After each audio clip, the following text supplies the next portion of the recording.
আসসালামু আলাইকুম বন্ধুরা, সবাই কেমন আছেন? আশা করি সবাই ভালো আছেন। আজকে আমি তৈরি করে দেখাবো 1 কেজি দুধ দিয়ে 1 কেজি রসগোল্লার তৈরির সহজ রেসিপি। তো এই রেসিপিটি যারা আজকে দেখবেন তাদের আর দোকান থেকে রসগোল্লা কিনে খাওয়ার মতো কোনোই প্রয়োজন হবে না। তো চলুন কথা না বাড়িয়ে আমরা মূল ভিডিওতে চলে যাচ্ছি, সাথে থেকে সম্পূর্ণ ভিডিও দেখবেন। আমি প্রথমে দুধের ছানাটা কেটে নিব। তার জন্য এখানে নিয়েছি 1 লিটার গরুর দুধ। আপনারা চাইলে এখানে পাউডার দুধ দিয়েও ছানাটা কেটে নিতে পারবেন। আর গরুর দুধ যখন কিনতে যাবেন তখন আপনারা একটা বিষয় খেয়াল রাখবেন, দুধটা ঘন দুধ কিনার। এখন আমি দুধটাকে নেড়েচেড়ে বলক তুলে নিচ্ছি। তারপর আমি চুলাটাকে অফ করে দিয়ে দুধটাকে 1 মিনিট 2 মিনিট নেড়েচেড়ে একটু হালকা ঠান্ডা করে নেব। তারপর আমি এখানে ভিনেগার দিয়ে একটা ছানা কেটে নেব। এখন আমি চুলাটা বন্ধ করে নিব, নিয়ে তারপর একটু নেড়ে চেড়ে নিচ্ছি। আর এখানে আমি মাপটা দিচ্ছি ভিনেগারের। আমি 1/4 কাপ ভিনেগার 1/4 কাপ পানি মিশিয়ে তারপর এখানে আমি অল্প অল্প করে দিয়ে একটা ছানা কেটে নিব। দেখেন আমি কিভাবে মিশাচ্ছি।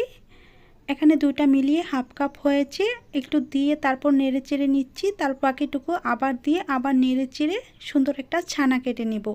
আর ছানা কাটার সময় অবশ্যই চুলাটা অফ রাখবেন, এতে করে ছানাটা খুব সুন্দর হবে আর নরম হবে।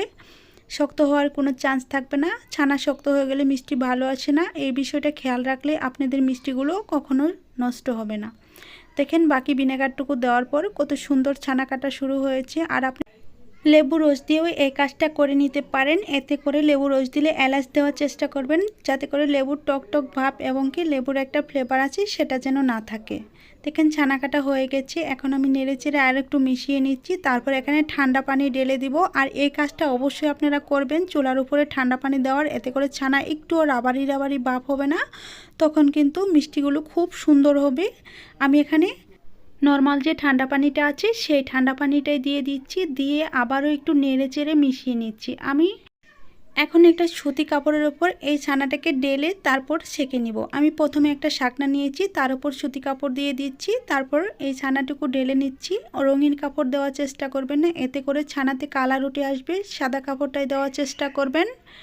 এখন আমি হাত দিয়ে ভালোভাবে ছানাগুলো আবারও ভালোভাবে পরিষ্কার করে নিচ্ছি। এতে করে ছানার মধ্যে ভিনেগারের যে এক্সট্রা একটা গন্ধ আছে সেটা চলে যাবে।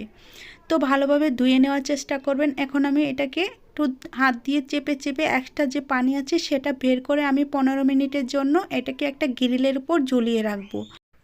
অবশ্যই এই কাজটা করার চেষ্টা করবেন, এতে করে মিষ্টিগুলো ভালো আসবে। দেখেন আমি চিপিয়ে চিপিয়ে ভালোভাবে নিগড়িয়ে নিচ্ছি। আর নিগড়িয়ে নেওয়া হয়ে গেলে এটা আমি সাইড করে রেখে চুলায় চলে যাব মিষ্টির শিরা তৈরি করার জন্য। আমি চুলায় চলে আসছি। একটা হাঁড়ি নিয়েছি সসপ্যানের মতো। অবশ্যই মিষ্টি বানানোর সময় সসপ্যান হাঁড়ি নেওয়ার চেষ্টা করবেন। তারপর 2 কাপ চিনি দিয়ে দিচ্ছি। আপনারা মিষ্টি আপনাদের পছন্দ মতো তৈরি করে নেবেন। তারপর দিয়ে দিচ্ছি 6 কাপ পানি। আমি এখানে 6 কাপ পানি দিয়েছি, এ কারণে এখান থেকে আমি কিছু শিরা আলাদা করে রেখে দিব, এটা আমার পরে লাগবে। দেখেন আমি শিরাটাকে বলক তুলে নিয়েছি। বলক তোলা হয়ে গেলে আমি এটাকে চুলাটা অফ করে চুলার উপর রেখে দেব। তারপর আমি মিষ্টিগুলো তৈরি করে নেওয়ার জন্য এখন আমি ছানাটাকে ভালোভাবে তৈরি করে নেব। তার জন্য আমি ছানাটা নিয়ে চলে আসলাম। দেখেন ছানাটা এখন কিন্তু একদমই পানি শুকিয়ে গেছে আর ঝরঝরে হয়ে গিয়েছে। আর দেখেন কতটা মোলায়েম হয়েছে, ক্রিমি ক্রিমি ভাব হয়েছে, দেখেই বুঝতে পারছেন। এখন আমি হাত দিয়ে ছানাটাকে ভালোভাবে ডলে ডলে মিশিয়ে নিব। আর এই কাজটা একটু সময় নিয়ে করবেন। যত ভালো ছানাটা তৈরি করে নেবেন তত মিষ্টিগুলো সুন্দর হবে। দেখেন আমি প্রথমে হাত দিয়ে ভালোভাবে মেখে নিচ্ছি। আপনারা চাইলে এই কাজটা কোনো বোর্ডের উপর করে নিতে পারেন, এতে করে আরও সুন্দর হবে। তো ভালোভাবে ডলে নিতে হবে, এক কথায় ভালোভাবে ছানাটাকে ডলে মিশিয়ে নিতে হবে। আমি হাত দিয়ে কিভাবে মিশাচ্ছি দেখেন, এখন কিন্তু অনেকটা ক্রিম ভাব হয়ে গিয়েছে। এখন আমি এটাকে একটু চেক করে দেখে নিচ্ছি মিষ্টিগুলো তৈরি হয় কি না। একটু হাতে তলানিতে নিয়ে গোড়ানি দিচ্ছি। দেখেন মিষ্টিগুলো হয়ে যাচ্ছে, তার মানে এটা তৈরি হয়েছে। এখন আমি এড করে দিচ্ছি 1 টেবিল চামচ ময়দা, আর দিয়ে দিচ্ছি 1/2 টেবিল চামচ বেকিং পাউডার। তারপর দিয়ে দিচ্ছি 1 টেবিল চামচ চিনি। তারপর দিয়ে দিচ্ছি এলাচ গুঁড়া। আর এগুলো অবশ্যই দেওয়ার চেষ্টা করবেন, এতে করে মিষ্টিগুলো খুবই সুন্দর হবে। তারপর আমি আবারও 1 মিনিটের মতো ভালোভাবে মিশিয়ে নিচ্ছি। দেখেন আমি কিভাবে মিশাচ্ছি, আপনারা দেখেই বুঝতে পারছেন। এখন আমি সবগুলো একত্র করে তারপর একটা লম্বালম্বি রোল তৈরি করে নেব। রোল তৈরি করে নিয়ে আমি যতগুলো মিষ্টি করব আমি ততগুলো শেপ দিয়ে দিচ্ছি। আমি মিষ্টিগুলো খুব বেশি বড়ও করছি না, একেবারে ছোটও করছি না। আমি মাঝারি আকারে 16টা মিষ্টি তৈরি করে নিচ্ছি 1 কেজি দুধ থেকে। এখন আমি হাত দিয়ে ঘুরিয়ে ঘুরিয়ে মিষ্টিটাকে তৈরি করে নেব। তার আগে হাতের তলানিতে একটু ডলে তারপরে গোল একটা শেপ দিয়ে দিতে হবে। একইভাবে আমি সবগুলো মিষ্টি বানিয়ে তারপর ফিরে এসে দেখাচ্ছি সবগুলো মিষ্টি বানানোর পর কেমন হয়েছে। তো আমার সবগুলো মিষ্টি বানানো হয়ে গেছে। এখন আমি এগুলো সেদ্ধ করার জন্য চুলায় চলে যাব। চুলায় আমি আগে থেকে শিরাটা জাল করে রেখেছিলাম। এখন আমি শিরাটাকে একটু ফুটিয়ে নেব। তারপর গরম শিরার ওপর মিষ্টিগুলো একে একে সবগুলো মিষ্টি দিয়ে দিচ্ছি। দেখেন মিষ্টিগুলো কতটা সুন্দর হয়েছে, আর মিষ্টিগুলো দেওয়ার পর একদমই ভেসে উঠছে, আর মিষ্টিগুলো খুবই সুন্দর হয়েছে। আপনারা দেখেই বুঝতে পারছেন মিষ্টিগুলো কতটা সুন্দর হয়েছে। আর আমি এখানে অ্যাড করে দিচ্ছি 3টি এলাচ, ভালো একটা ফ্লেভারের জন্য। এতে করে মিষ্টিতে কোনো গন্ধ থাকবে না। আমার সবগুলো মিষ্টি দেওয়া হয়ে গেছে। এখন আমি একটু চামচের সাহায্যে নেড়ে দিচ্ছি। আমি চামচের উল্টা পাশটা দিয়ে নেড়ে দিচ্ছি, তারপর ঢেকে দিচ্ছি একটানা 15 মিনিটের জন্য। 15 মিনিট চুলার আঁচটা একদম হাইয়ে থাকবে। আমি 15 মিনিট পর ফিরে এসে দেখাচ্ছি মিষ্টিগুলো কতটুকু ফুলে গেছে, দেখেই বুঝতে পারবেন মিষ্টিগুলো একবারে দ্বিগুণ হয়ে গেছে। আর আমি মাঝে মাঝে একটু গরম পানি অ্যাড করে দিচ্ছি। আমি আলাদাভাবে গরম পানি রেখেছিলাম, যখন শিরাটা ঘন হয়ে যাচ্ছে তখনই আমি এই তো গরম পানি অ্যাড করে দিচ্ছি। আপনারা অবশ্যই গরম পানি দেওয়ার চেষ্টা করবেন, ঘন শিরায় কিন্তু মিষ্টি সিদ্ধ হবে না। এখন আমি আরও কিছুক্ষণ নেড়ে চেড়ে আরও ঢেকে দিব 5 মিনিটের জন্য। 5 মিনিট ঢেকে দিয়ে তারপর 5 মিনিট পর ফিরে এসে দেখাবো। 5 মিনিট পর একদম মিষ্টিগুলো পুরোপুরি রেডি হয়ে যাবে।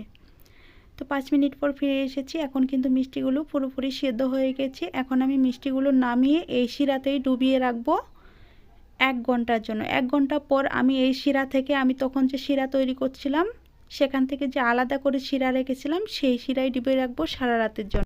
আর পাতলা শিরায় ডুবিয়ে রাখলে শিরাগুলো খেয়ে মিষ্টিগুলো একদম টইটুম্বুর হয়ে যাবে। তখন কিন্তু মিষ্টিগুলো দেখতে একদম দোকানের মিষ্টির চেয়েতেও খুবই সুন্দর লাগবে। এখন আমি মিষ্টিগুলো তুলে তুলে দেখাচ্ছি। দেখেন কতটা সুন্দর হয়েছে। এখন যেহেতু গরম, মিষ্টিগুলো একদমই নরম, আর এই নরম মিষ্টিগুলো একদম এখন ভেঙে যাবে। এখন আমি ফিরে এসে দেখাবো সকালবেলা সারা রাত ভিজিয়ে রাখার পর। তো আমি সকালবেলা ফিরে এসেছি। আমি এই পাতলা শিরায় ডুবিয়ে রেখেছিলাম, দেখেন কতটা সুন্দর লাগছে। আর এইভাবে আপনারা চাইলে বাড়িতে মিষ্টি তৈরি করে মেহমান অথবা ছোটো বড়ো সকলের জন্য রেডি করে রাখতে পারেন। তারা আর কখনো দোকানের মিষ্টির কথা বলবে না যদি এরকম মিষ্টি হাতের কাছে পেয়ে যায়। এখন আমি মিষ্টিগুলো সার্ভ করে দেখাবো মিষ্টিগুলো কতটা সুন্দর হয়েছে, আর একটু কেটেও দেখাবো। আর যতক্ষণে আমি সার্ভ করব ততক্ষণে আমি সাথে বলছি, যদি আমার রেসিপিটি ভালো লেগে থাকে প্লিজ দয়া করে চ্যানেলটি সাবস্ক্রাইব করে দিবেন, আর পাশে থাকা বেল বাটনটি অন করে রাখবেন আমার চ্যানেলে ভিডিও সবার আগে পাওয়ার জন্য। দেখেন মিষ্টিগুলো একটু চেপে চেপে দেখাচ্ছি কতটুকু রসালো হয়েছে আর কতটুকু রস খেয়েছে, একটু দেখেই বুঝতে পারছেন। আর না দেখলে তো একদমই বিশ্বাস করবেন না যে হাত দিয়ে তৈরি করা এত সুন্দর মিষ্টি হতে পারে। এখন আমি একটা মিষ্টি কেটে দেখাবো মিষ্টিগুলো কতটা নরম হয়েছে আর কতটা তুলতুলে হয়েছে। যেহেতু ছানার মিষ্টি সেহেতু বুঝতেই তো পারছেন মিষ্টিগুলো কেমন হওয়ার কথা, আর সেরকমই হয়েছে। এখন আমি কেটে দেখাচ্ছি। দেখেন মিষ্টিগুলোর ভেতরটা কতটা সুন্দর হয়েছে, দেখেই বুঝতে পারছেন। আর আমি আবারও বলছি, যারা এখনও আমার চ্যানেলটি সাবস্ক্রাইব করে দেন না চ্যানেলটিকে সাবস্ক্রাইব করে দেন, আর পাশে থাকা বেল বাটনটি অন করে রাখুন আমার চ্যানেলে ভিডিও সবার আগে পাওয়ার জন্য। আমার চ্যানেলে আরও মিষ্টি রেসিপি আছে, দেখে নিতে পারেন। আজ এই পর্যন্তই। ভালো থাকবেন, সুস্থ থাকবেন এই কামনা করে বিদায় নিচ্ছি। খোদা হাফেজ।